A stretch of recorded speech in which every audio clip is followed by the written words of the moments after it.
The cuisine of Gaziantep is a culinary treasure shaped by centuries of diverse civilizations. Born in the fertile lands of Mesopotamia, it blends spices, meats, vegetables, and pistachios into a harmonious feast. Recognized by UNESCO as part of the Creative Cities Network, Gaziantep is not only Turkey's but also one of the world's gastronomy capitals. Here, food is more than nourishment, it is a reflection of culture, history, and hospitality. From the aromas rising out of stone ovens to the golden layers of baklava and the smoky perfection of kebabs on the grill, Gaziantep's cuisine offers an unforgettable journey. Clay pan kebab with kaşar cheese. This specialty captivates visitors not only with its flavor but also with the dramatic way it is prepared and served. The process begins with seasoned ground meat, usually lamb or beef, mixed with salt, black pepper, chili flakes, and occasionally a hint of cumin. This mixture is spread as a thin layer across a clay pan, known locally as a kiremitte. A generous amount of grated Turkish kaşar cheese is then scattered on top. Finally, another layer of ground meat is pressed over the cheese, forming a sandwich-like structure. When cooked, the cheese melts into a molten, golden filling hidden inside the meat. To enhance the dish, slices of ripe tomatoes, fresh green peppers, and whole cloves of garlic are added around the meat. As the kebab bakes, the vegetables absorb the juices from the meat while releasing their own smoky sweetness. The most remarkable detail is that the entire clay pan is sealed with a layer of dough before going into the oven. This simple yet ingenious step locks in the moisture and flavor while allowing the heat to circulate evenly. The pan is then placed inside a traditional stone oven fueled by wood fire. Within minutes, the meat begins to sizzle, the cheese bubbles and melts, and the vegetables char into a roasted perfection. Cooking in clay pans has been part of Anatolian tradition for centuries, a method that preserves tenderness and enriches flavor. Today, lava sear elevates this heritage by adding the indulgent layer of melted cheese. When the dish arrives at the table, the dough seal is broken open, releasing a mouth-watering aroma of roasted vegetables and cheese. Served with warm lavash bread, this kebab represents both the deep-rooted traditions and the creative innovations of Gaziantep cuisine, offering guests an unforgettable culinary experience.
rich dessert culture of Gaziantep, alongside syrup-soaked baklavas and pistachio-filled katmers, there is also a simple yet fascinating delight, tahinli tatlı, or tahini dessert. When baked in a clay pan, it becomes both a visual and a culinary spectacle. The preparation is remarkably simple, but the result is surprisingly indulgent. First, tahini, the dense, nutty paste made from ground sesame seeds, is poured generously into a shallow clay pan. A sprinkle of sugar is added on top, and some masters enhance the flavor with a touch of cinnamon or a scattering of sesame seeds. Once placed in a traditional wood-fired stone oven, the tahini begins to bubble and caramelize. The intense heat creates golden brown patches on the surface, giving the dessert its signature leopard skin appearance. The aroma of roasted sesame fills the air as the pan is removed from the oven. The texture is soft and creamy, while the taste is rich, slightly nutty, and deeply satisfying. Tahin has long held an important place in Gaziantep's food culture, not only in desserts but also in breakfasts and pastries. Originating from the ancient civilizations of the Eastern Mediterranean, tahini has been prized for its energy-boosting qualities. Made by grinding sesame seeds, it is rich in protein and minerals, making it a vital food for workers and warriors throughout history. In Gaziantep, when paired with the tradition of stone ovens, tahini transforms into a dessert that bridges the ancient and the modern.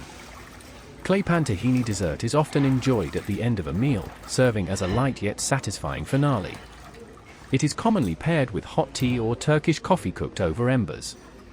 Some prefer to top it with crushed walnuts, hazelnuts, or pistachios for added texture. Simple, wholesome, and visually striking, this dish showcases Gaziantep's ability to create extraordinary flavor from just a few humble ingredients. In Gaziantep cuisine, no kebab is ever served without its essential companion, tablacı, literally the vendor's salad. Once sold by street vendors in front of kebab shops, today it is prepared in giant basins in nearly every restaurant and delivered to the table alongside skewers of smoky meat. Though the ingredients are humble, the flavor lies in the details and the skill of preparation. Fresh tomatoes, cucumbers, onions, and parsley are finely chopped. The cutting must be precise, neither too coarse nor too mushy, to preserve both texture and freshness. What truly distinguishes this salad is its dressing. Pomegranate molasses, freshly squeezed lemon juice, olive oil, and sumac are indispensable. Sumac, with its tangy, slightly sour notes, gives the dish its unique Gaziantep identity. When combined, lemon and pomegranate molasses create a balance that is both refreshing and appetite-stimulating. The chopped vegetables are placed into a large basin, the dressing poured over, and everything is mixed thoroughly, often by hand, to ensure the flavors soak into the salad evenly. When brought to the table beside a kebab, tablacı salad is not just a side dish but an essential part of the meal. Its freshness balances the richness of grilled meat and leaves a cooling sensation on the palate. In summer, it refreshes; in winter, it stimulates the appetite. It also embodies the hospitality of Gaziantep, for no meal feels complete without a generous serving of this salad. Historically, similar salads exist across Middle Eastern cuisines, but the Gaziantep version stands out with the depth of its pomegranate molasses and the bright tang of its sumac. Watching it being prepared in huge basins inside local restaurants has become a memorable spectacle for visitors. Simply put, a trip to Gaziantep is incomplete without tasting this refreshing salad alongside a perfectly grilled kebab.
Gaziantep, Neyzen restaurant is celebrated for its mastery of oven-cooked dishes, and at the heart of its reputation lies the fırın kebab, or oven kebab.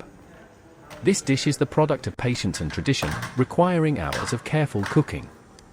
It begins with carefully selected cuts of lamb, trimmed and arranged on wide trays. The trays are slid into a stone oven, where the meat begins to sear and release its natural juices. Then comes the secret second stage. Bone broth is poured over the meat, and the large pan is sealed tightly, ensuring no air can escape before it is returned to the oven. The intense, consistent heat of the stone oven and the sealed pan create an effect similar to a pressure cooker. Over several hours, the connective tissues within the lamb dissolve, transforming the meat into a tender, melt-in-your-mouth delicacy. The result is a kebab that showcases the very essence of the meat itself, unmasked by heavy spices or marinades. Simplicity and patience define its character. At Neyzen, fırın kebab is served with warm lavash bread, roasted vegetables, and the classic tablacı salad. As it arrives at the table, the sight of meat falling apart into soft shreds is proof of the skill behind its preparation. Its delicate flavor and buttery texture linger in memory long after the meal is over. The roots of oven kebabs trace back centuries, when stone ovens were used not only for baking bread but also for roasting meat. Gaziantep has preserved this tradition, elevating it into a culinary art form. Today, Neyzen is among the best places to experience this masterpiece. Eating a portion of fırın kebab here is more than enjoying a meal, it is tasting the legacy of centuries-old Anatolian cooking. Fırın kebab is one of the most iconic and historically significant dishes in Gaziantep cuisine. Its origins trace back centuries, when stone ovens were used not only for baking bread but also for slow-cooking meat dishes. Neyzen restaurant is one of the foremost establishments preserving this tradition while adapting it for modern tastes. Preparing the oven kebab requires both skill and patience. The meat is carefully selected, seasoned with bone broth and spices, and placed into a stone oven. This slow cooking process allows the meat to tenderize and develop a melt-in-your-mouth texture, with every fiber delicately separated. Another defining aspect of oven kebab is how it is served. At Neyzen, it typically comes with roasted vegetables, lavash bread, and tablacı salad. Some restaurants also offer yogurt-topped or eggplant versions. Yogurt oven kebab combines the tanginess of yogurt with the rich flavor of meat, a popular choice during warm summer evenings. The eggplant version pairs smoky roasted eggplant with tender meat, balancing the richness of the lamb with a subtle, aromatic sweetness. Historically, oven kebab reflects Gaziantep's deep-rooted culinary culture and the tradition of stone oven cooking. Since the Ottoman era, stone ovens have ensured dishes cook evenly and slowly, shaping the city's distinctive palate. The portions served at Neyzen are more than a meal, they are a journey into the city's culinary and cultural heritage. Each bite conveys the skill of the chefs, generations of experience, and the unique character of Gaziantep cuisine. Oven kebab is thus not merely a dish, but a cultural emblem representing the rich traditions of Gaziantep's gastronomy.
One of the most iconic dishes of Gaziantep cuisine is isli köfte, especially the fried version. This exquisite snack consists of a delicate bulgur shell filled with a flavorful meat mixture. The dough is made from fine bulgur, flour, and spices, kneaded to a smooth and elastic consistency that can be molded easily. The filling usually includes minced meat, finely chopped onions, walnuts, and a blend of Antep spices. Each köfte is carefully shaped by hand, the filling is enclosed in the bulgur shell, then the dough is sealed, forming an oval or walnut-sized ball. Frying is done with precision to ensure that the exterior becomes crispy while the interior remains tender and juicy. Once golden and sizzling in hot oil, the fried isli köfte releases an irresistible aroma of spices and walnut filling. In Gaziantep, this dish is not just a street food favorite but also a staple at special occasions and festive gatherings. It can be enjoyed at breakfast or lunch, adding a rich, savory element to the table. Historically, isli köfte has appeared across Anatolia under different names, but the Gaziantep style is unique. It is distinguished by the richness of spices, the generous use of walnuts, and the skillful shaping technique.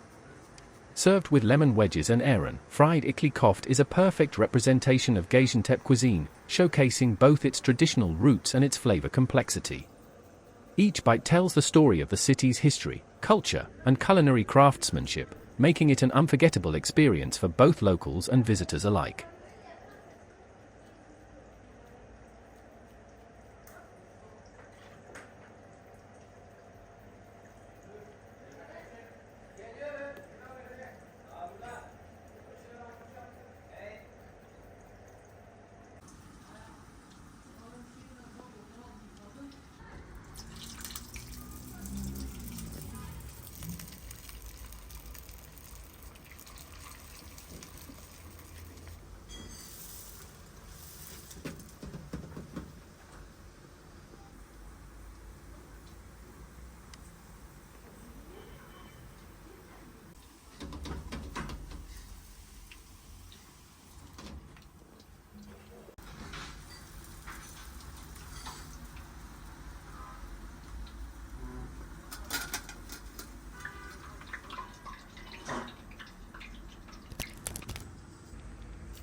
The dessert culture of Gaziantep extends far beyond baklava and katmer.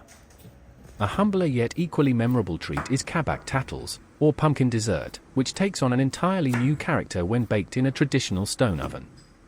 The preparation begins by cutting large slices of pumpkin and arranging them neatly in a tray. Sugar is sprinkled generously on top, and the pumpkin is left to rest. As it sits, the pumpkin releases its natural juices, mixing with the sugar to form a syrup.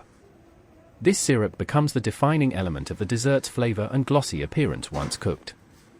The trays are then placed into a wood-fired stone oven. The steady, radiant heat of the oven slowly softens the pumpkin, caramelizing the edges and giving the slices a shiny, golden glaze. Patience is essential, for the true taste of this dessert emerges only through slow baking. The intense, consistent heat of the stone oven and the sealed pan create an effect similar to a pressure cooker. Over several hours, the connective tissues within the lamb dissolve, transforming the meat into a tender, melt-in-your-mouth delicacy. The result is a kebab that showcases the very essence of the meat itself, unmasked by heavy spices or marinades. Simplicity and patience define its character. At Nayzen, FRN kebab is served with warm lavash bread, roasted vegetables, and the classic tablacı salad. As it arrives at the table, the sight of meat falling apart into soft shreds is proof of the skill behind its preparation. Its delicate flavor and buttery texture linger in memory long after the meal is over. The roots of oven kebabs trace back centuries, when stone ovens were used not only for baking bread but also for roasting meat. Gaziantep has preserved this tradition, elevating it into a culinary art form. Today, Nayzen is among the best places to experience this masterpiece. Eating a portion of FRN kebab here is more than enjoying a meal, it is tasting the legacy of centuries-old Anatolian cooking.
When one thinks of Gaziantep, one of the first images that comes to mind is the irresistible aroma of skewered meat sizzling over charcoal.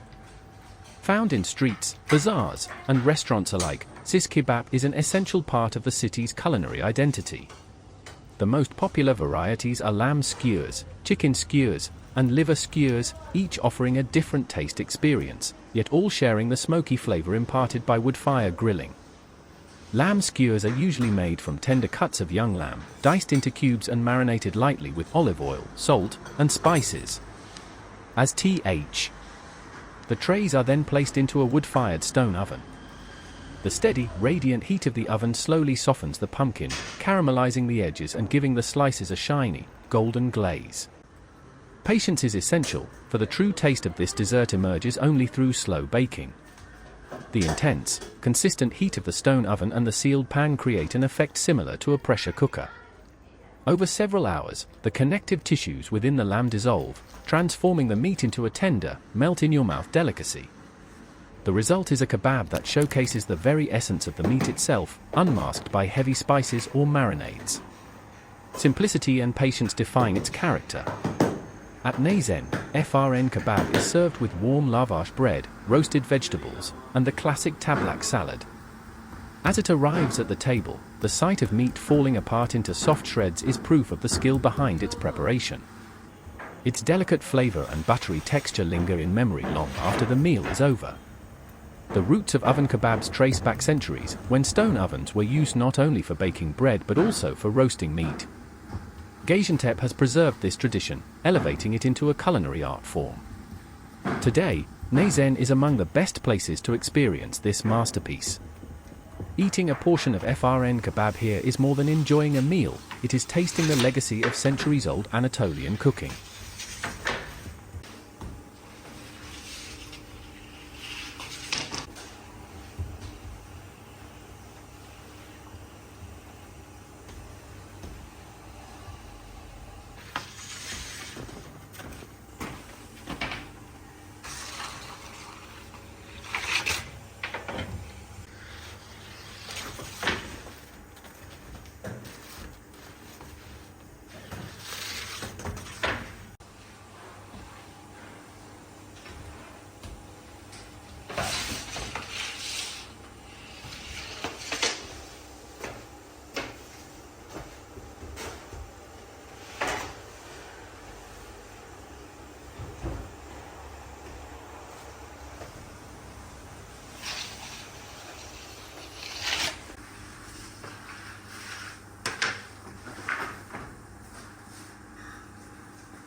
One of the most celebrated breakfast treats in Gaziantep is katmer with pistachios.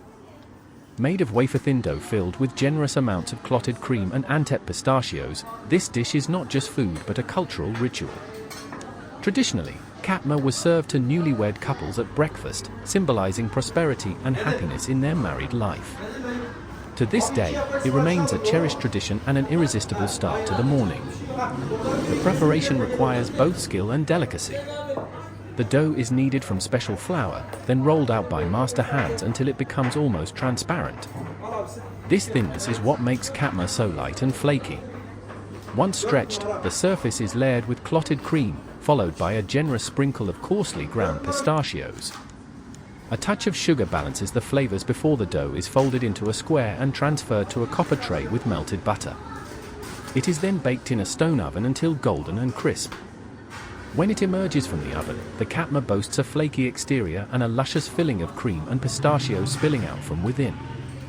Often garnished with extra pistachios, it is sliced and served warm. What makes katmer unique is its balance. It is sweet, yet surprisingly light. The cream provides a velvety texture, while the pistachios lend a deep, aromatic crunch. The history of katmer is deeply tied to Gaziantep's legendary dessert culture. The city produces the world's finest pistachios, making them the soul of this dish. Today, eating katmer has become a must for visitors to Gaziantep. In the early morning, crowds gather outside katmer shops, eager to savor this delicacy. Katmer is more than a pastry, it is an edible expression of Gaziantep's hospitality and the idea that every day should begin on a sweet note. One of Gaziantep's most famous breakfast and dessert treats, pistachio katmer, is no longer limited to the traditional combination of pistachios and clotted cream. In recent years, chocolate-filled katmer has gained popularity. In these varieties, the thinly rolled dough is filled with chocolate and cream, then lightly sprinkled with Antep pistachios. When baked briefly in a stone oven, the melting chocolate combines with the crisp pastry to create an unforgettable taste experience. The preparation of classic pistachio katmer relies on the skill and decades of experience of master chefs. The dough is stretched until almost transparent, then generously filled with pistachios and clotted cream. Placed on a copper tray with melted butter, the katmer is baked in a stone oven until the edges turn golden and crisp, while the filling melts and blends perfectly. Every bite showcases the traditional flavors of Gaziantep. Chocola. Another defining aspect of oven kebab is how it is served. At Neyzen, it typically comes with roasted vegetables, lavash bread, and tablacı salad. Some restaurants also offer yogurt-topped or eggplant versions. Yogurt oven kebab combines the tanginess of yogurt with the rich flavor of meat, a popular choice during warm summer evenings.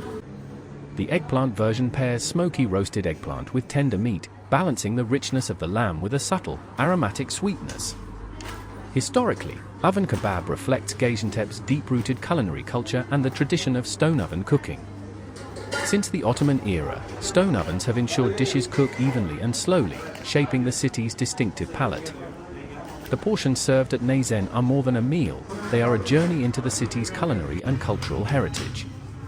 Each bite conveys the skill of the chefs, generations of experience, and the unique character of Gaziantep cuisine. Oven kebab is thus not merely a dish, but a cultural emblem representing the rich traditions of Gaziantep's gastronomy.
When one thinks of Gaziantep, baklava is among the first delicacies that come to mind. One of the most famous addresses for this traditional dessert is Imam Ada restaurant. Here, baklava is more than a dessert, it is a work of art shaped by decades of experience. In the large kitchen, 10 masters start early each morning, meticulously preparing various types of baklava. The dough is rolled out paper thin, layered repeatedly, and generously filled with fresh Antep pistachios. The prepared baklavas are then placed in a stone oven. The intense heat crisps the delicate layers perfectly.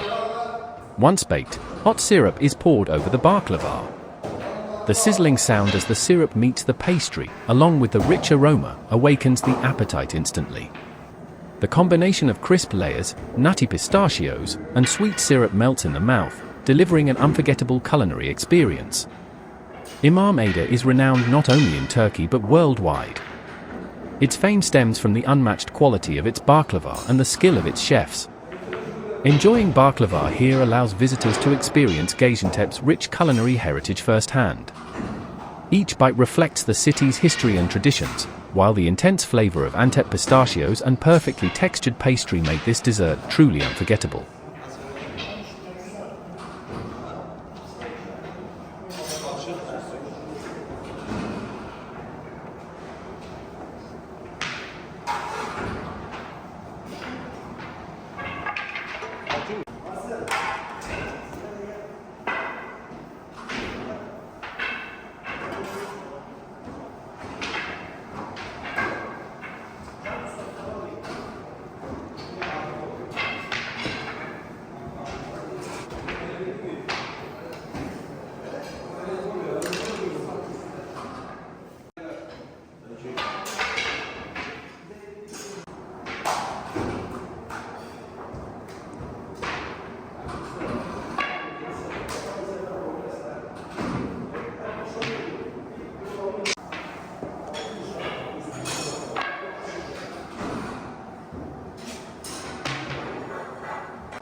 baklava tradition in Gaziantep stretches back centuries. The city's unique climate, the high-quality Antep pistachios, and the skillfully prepared dough combine to create a dessert that is unparalleled worldwide. Imam Ada is one of the most prominent living symbols of this heritage. The baklava served here is not only a sweet treat but also a reflection of the city's cultural identity. Each variety tells its own story, crafted through years of experience by master baklava makers. Among the most famous types at Imam Ada are the classic pistachio baklava, walnut baklava, and plain baklava. Pistachio baklava is made by layering paper-thin dough and filling it generously with crushed Antep pistachios, then drizzling it with hot syrup to create the perfect balance of crisp pastry and aromatic nuts. Walnut baklava offers a richer, slightly bitter flavor, providing a different tasting experience. Plain baklava emphasizes the harmony between the delicate dough and sweet syrup, achieving maximum taste with minimal ingredients. Historically, baklava recipes trace back to the Ottoman palace kitchens. Gaziantep's masters have preserved these ancient techniques while incorporating modern methods, resulting in the contemporary forms we enjoy today. In the city, baklava is more than a dessert, it symbolizes hospitality. It is served during special occasions, weddings, and religious festivals, shared among families and guests. Imam Ada is among the most recognized establishments that maintain and enhance this tradition. When preparing baklava, chefs pay meticulous attention to the dough's thinness, the pistachio's freshness, and the syrup's consistency. Each bite provides both a taste sensation and a cultural experience. For this reason, Imam Ada baklava is not merely a dessert, it is a representation of Gaziantep's history, craftsmanship, and culinary heritage. Visiting the city without tasting it would be like leaving Gaziantep without fully experiencing its ren.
Imam Ada is not only famous for its baklava but also for its globally renowned kebabs. The menu brings together the most beloved dishes of Gaziantep cuisine: yogurt kebab, eggplant kebab, lamb skewers, chicken skewers, and more. Each kebab is prepared with years of expertise. The meats are carefully selected, marinated with special spices, and cooked either in a stone oven or over embers. Yogurt kebab achieves a perfect balance between the tangy yogurt and the rich flavor of meat. Eggplant kebab combines roasted eggplant with tender meat, creating a complex taste that delights the palate. Skewered kebabs showcase classic Gaziantep flavors, grilled over charcoal to achieve both deep aroma and tenderness. Kebabs at Imam Ada are usually served with tablacı salad, lavash bread, and roasted vegetables. Each plate is as visually appealing as it is flavorful. Eating these kebabs offers not just a meal but a chance to experience the deep-rooted culinary traditions of Gaziantep. Here, dining is not only about nourishment, it is about tasting centuries of gastronomic heritage.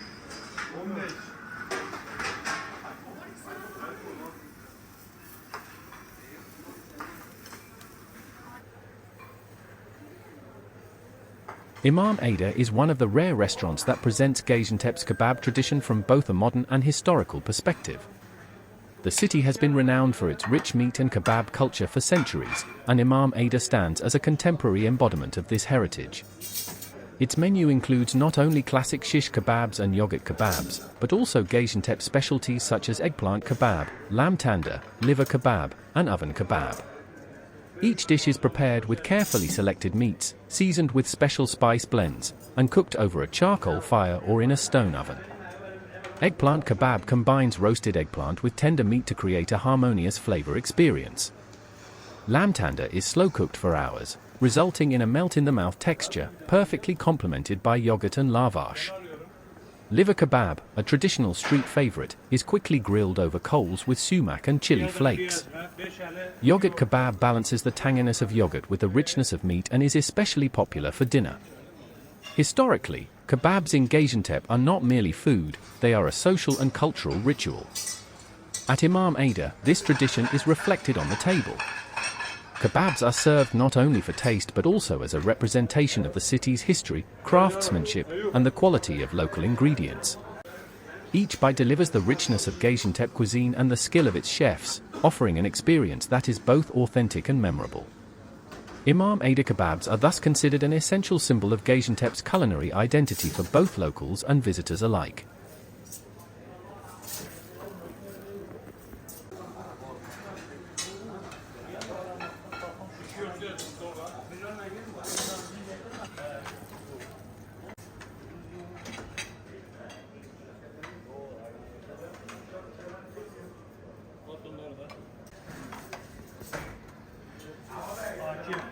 Tablacı. 5 tane değil mi ustam? 2 de yoğurtlu var. Tam buna 2 tane ver gel.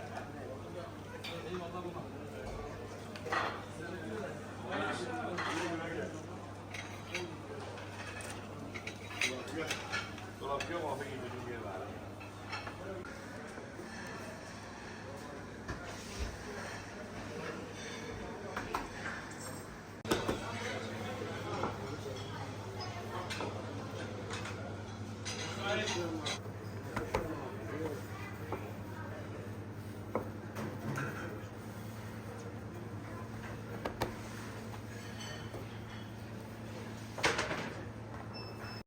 Abi 2 fındık 4 ekmek.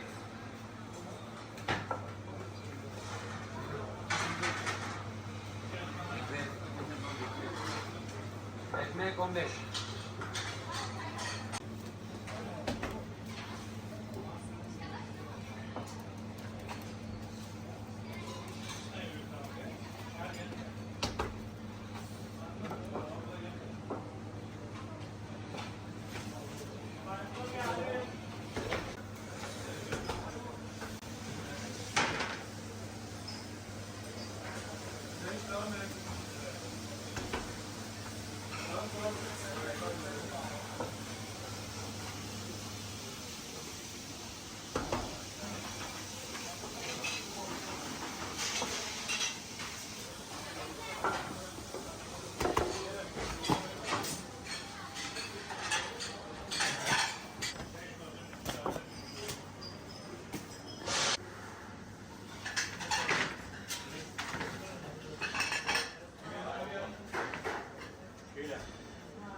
Latife şeyle meşhur olacak. Tomgur yüze falan göster abi bunları.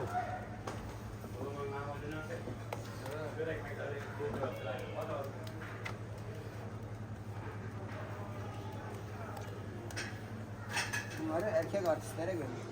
Niye erkeklere gösteriyorum ama sen? Ya sizinki tomguris falan yani onlar var. İyisin yani. Vallahi gergedan şeyini alacaksın.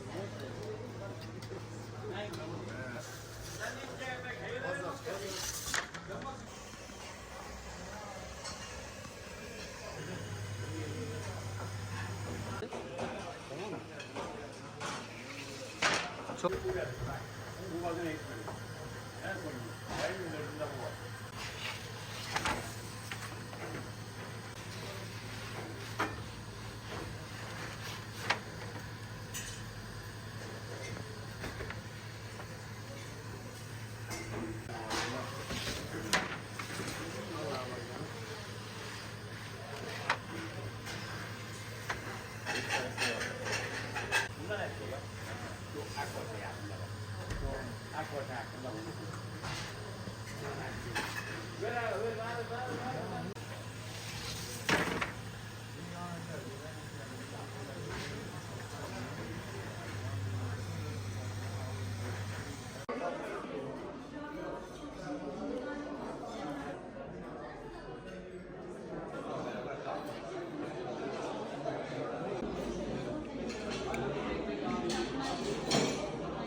Another star of Gaziantep's dessert scene is künefe.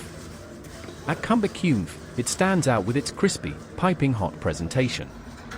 Künefe is a traditional dessert made by layering shredded kebab dough with cheese, then soaking it in sweet syrup.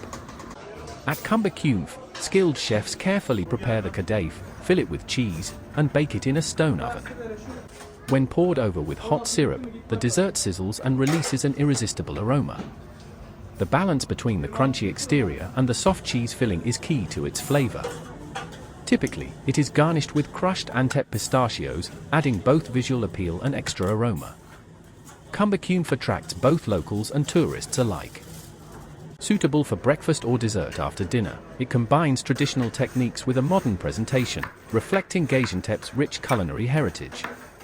Künefe is more than a sweet treat, it is one of the city's cultural symbols. Each bite reflects the craftsmanship, the harmony of ingredients, and the deep-rooted traditions of Gaziantep. The warm, crispy delight experienced at künefe leaves a lasting impression, making any visit to the city unforgettable.